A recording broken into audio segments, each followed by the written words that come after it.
How random am I? But anybody who knows me knows that I love Alfie. And this morning I just woke up with this song in my heart. And it was Alfie's version of the song, right? It was so crazy. But anyway, let's get into today's video.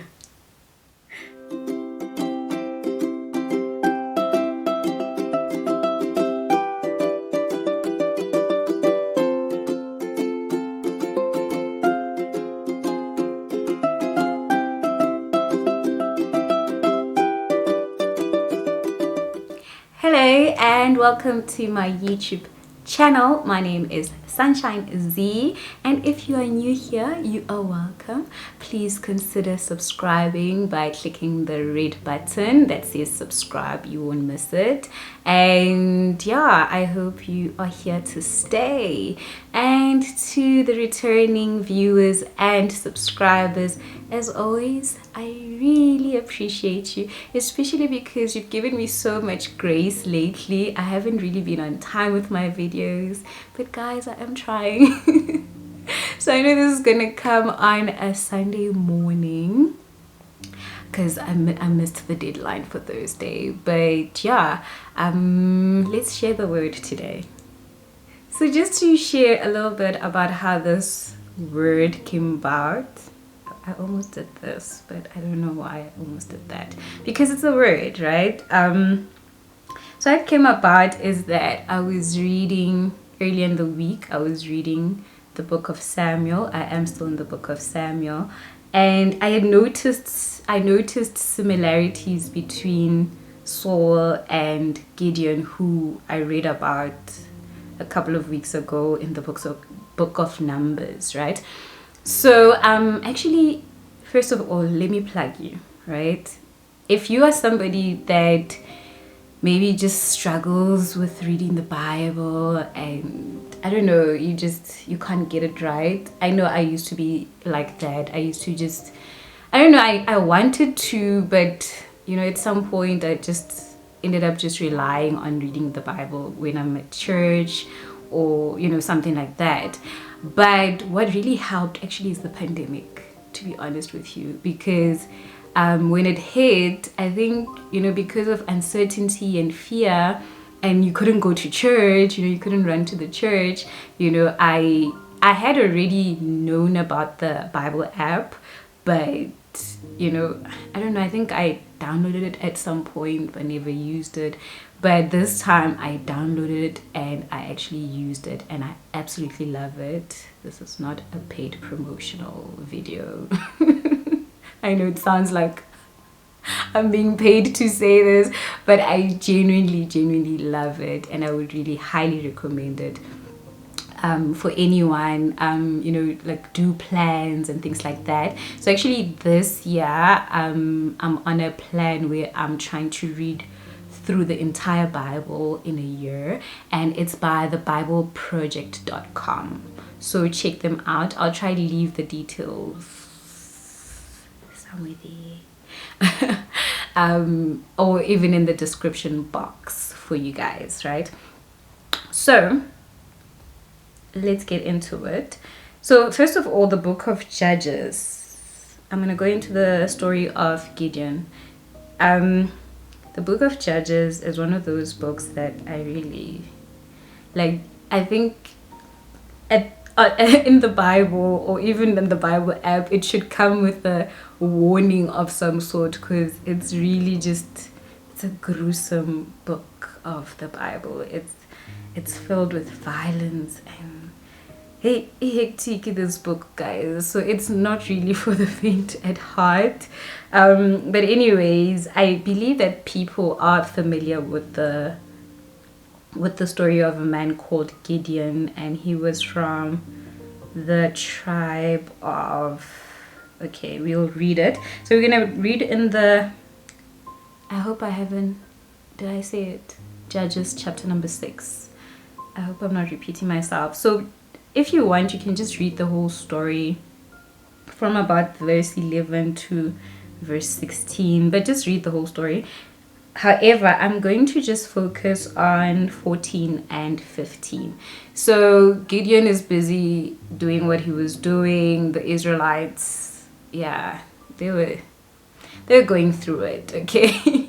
It's a whole long story, so I'm not going to go into the whole long story, but they were going through the most, because as much as they've crossed over the Jordan into the promised land, there's just still things that they need to do. There's people they need to fight, and they're losing some of these battles, you know, just to summarize a little bit about what was happening. And from verse number 11, as I said, it says that the angel of the Lord came to Gideon, right? And I'm going to just read from verse 14. So they're having a conversation, and so the Lord turned to him and said, go in the strength you have and save Israel out of Midian's hand. Am I not sending you? Verse 15, this is Gideon responding. Pardon me, my Lord, Gideon replied, but how can I save Israel? My clan is the weakest in Manasseh, and I am the least in my family. Okay, so I've just realized I didn't even say what today's word is titled, but you've probably seen it from the title of the video. I'm going to title this, You're Not Too Small for God to Raise You Up, right? And so, I mean, I think it's not the most popular story, but I think a lot of us have heard the story of Gideon, and especially these words that he uses when he responds to say, you know, I'm the least, you know, my tribe is the least, I am the least. And I actually like how the angel, when he got to Gideon, he said, the Lord is with you, mighty warrior. And I find that fascinating because Gideon was not necessarily, there's no description of him as being a mighty warrior, and he actually sees himself as the least in his family. So meaning Gideon views himself as this very, you know, insignificant little human being that, you know, nobody even maybe, I don't know, considers to be anything mighty. I mean, that's such a heavy thing, mighty warrior. Not only just like, he didn't say warrior, but he said mighty warrior to Gideon. And you know, I mean, nowadays there's this whole thing about manifestations and blah blah blah. I don't know. All I do know is that in the Bible there is instances where people, actually it's not people, this was like an angel of the Lord saying to Gideon, he was calling something that is not as though it were, because if you read the story further you'll realize that Gideon actually went on to be what we might consider a mighty warrior, right? But at the time he wasn't, so he called him that before he actually was. I hope I'm making sense. So anyways, so that's Gideon's story. I'm just trying to get through this because knowing me, it could take me a while. So anyways, let's move on to the book of Samuel, First Samuel, that is, chapter number 9. And we meet Saul, right? And we're going to just go straight into verse 21. So First Samuel, chapter 9, verse 21. Let me just pace myself, okay? So this is when Samuel meets Saul, and God had revealed that Saul would be the king because the Israelites said they wanted a king, which wasn't exactly a good idea. But anyways, you know, read the story for yourself. Okay, so Saul is now responding to Samuel, But am I not a Benjamite from the smallest tribe of Israel? And is not my clan the least of all the clans of the tribe of Benjamin? Why do you say such a thing to me? So basically, once again, we meet a character who says, I'm just an insignificant human being. And what I'm actually really enjoying about reading the Bible is actually seeing these characters as human beings. I think when I was younger, I used to, I don't know, maybe I viewed them as these biblical heroes, right? But now I view them as people just like me, and there's things in them, you know, that I identify in myself as well. And one of those, when I read the scripture earlier in the week, and it triggered that, wait a minute, a few weeks ago in the book of Judges, Gideon said the same thing about himself, and I realized it's human, it's human nature to have self-doubt, because I don't know, I see this as self-doubt. They didn't believe in themselves so much. And yes, there wasn't a lot, like I said, even with Gideon, he wasn't necessarily a mighty warrior, so hence he's thinking, why are you calling me this, you know, I'm from the least, you know. And even Saul, Saul says, you know, like the clan. So not only is he from the smallest tribe, his clan. So it's like, you know, of all the 12 tribes, he's from the smallest tribe, of the tribe of Benjamin.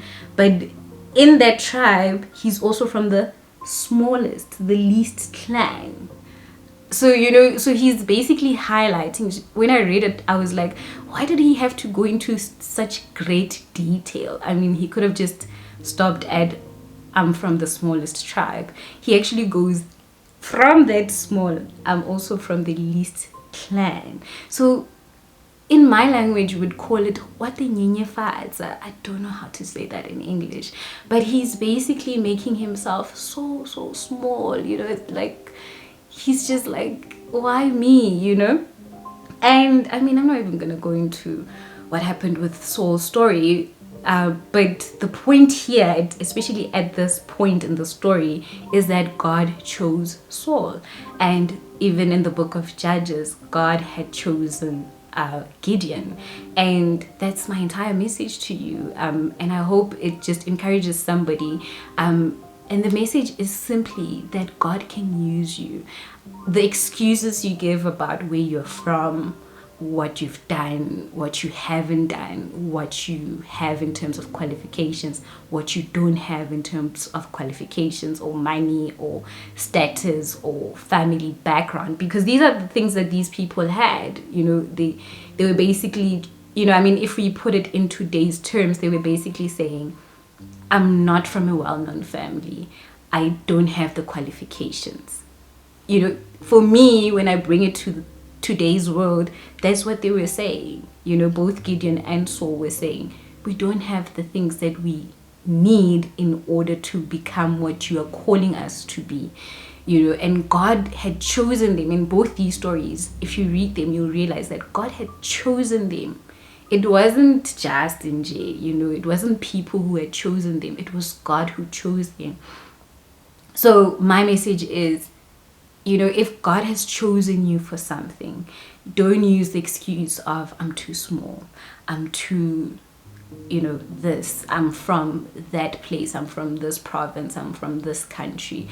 All of that does not matter, because God can use anyone from anywhere. If he chooses you, he has chosen you, and he will be with you. I think I didn't read the part where actually he goes on to tell Gideon that I will be with you, you know. So God will be with you no matter what. You know, it might seem like a daunting journey, it might feel like it's scary, you know. Like I said, I always bring it back to my own life to say, you know, what things am I called to do, and I feel that I'm not qualified, I feel that, you know, it's too big, it's too important You know, I mean, Saul becoming king was an important thing because he was the first king. There was no king before Saul. Saul was literally the first king. So, you know, it's too important. So Saul is like, how can you give such an important task to somebody from the smallest tribe, you know, and the least clan, you know? So really just short, quick message, especially as you start a new week and we're officially in the second quarter of the year, and you know, perhaps it's just something pressing on your spirit. The Lord is calling you to do something, but it seems too big and you are giving yourself an excuse of, I'm too small. I'm here to tell you, you are not too small for God to use. Thank you so much for watching the video. I do hope that you have a blessed Sunday further and a wonderful week ahead. I will see you in my next video. Until then, please do take care. Love and light to you all.